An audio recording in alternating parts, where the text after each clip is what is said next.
Thank you, Mr. Speaker. I yield myself such time as I may consume. Without objection.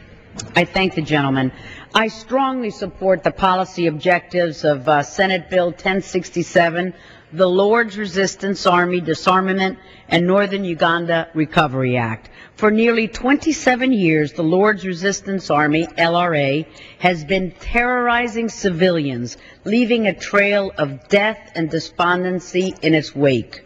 The LRA's leader is a soulless mass murderer who has perpetrated some of the most deplorable human rights atrocities known to man. The LRA is a predatory guerrilla force. They mutilate, torture, rape, and murder with impunity. They have abducted tens of thousands of civilians, mostly children, to serve as soldiers or sex slaves.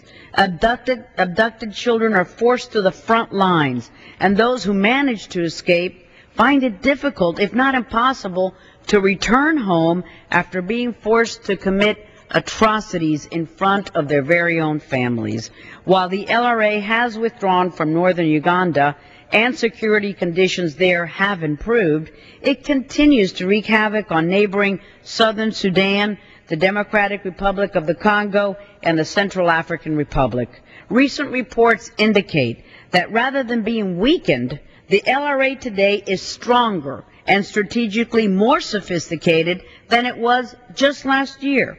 The bill before us seeks to change that. It requires the President to develop a comprehensive strategy to deal with the LRA. It offers political, economic, military, and intelligence support for viable multilateral efforts to protect civilians, to apprehend or eliminate top LRA commanders, and disarm and demobilize remaining LRA fighters. It then expresses a sense of Congress that the United States should support humanitarian efforts in LRA-affected areas, as well as programs to advance transitional justice in northern Uganda.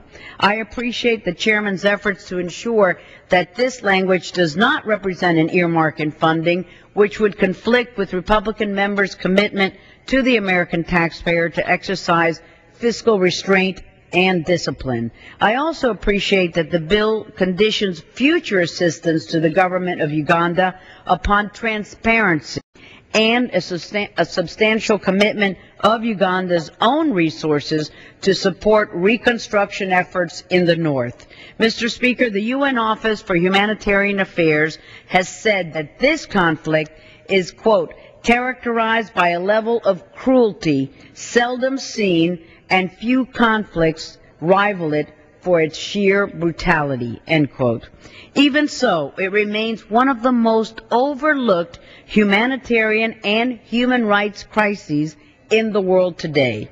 The fact that we're even debating this topic today is largely due to the tireless efforts of young advocates throughout the United States, including in my own congressional district, who have passionately taken up the cause of those whose lives have been destroyed by the LRA.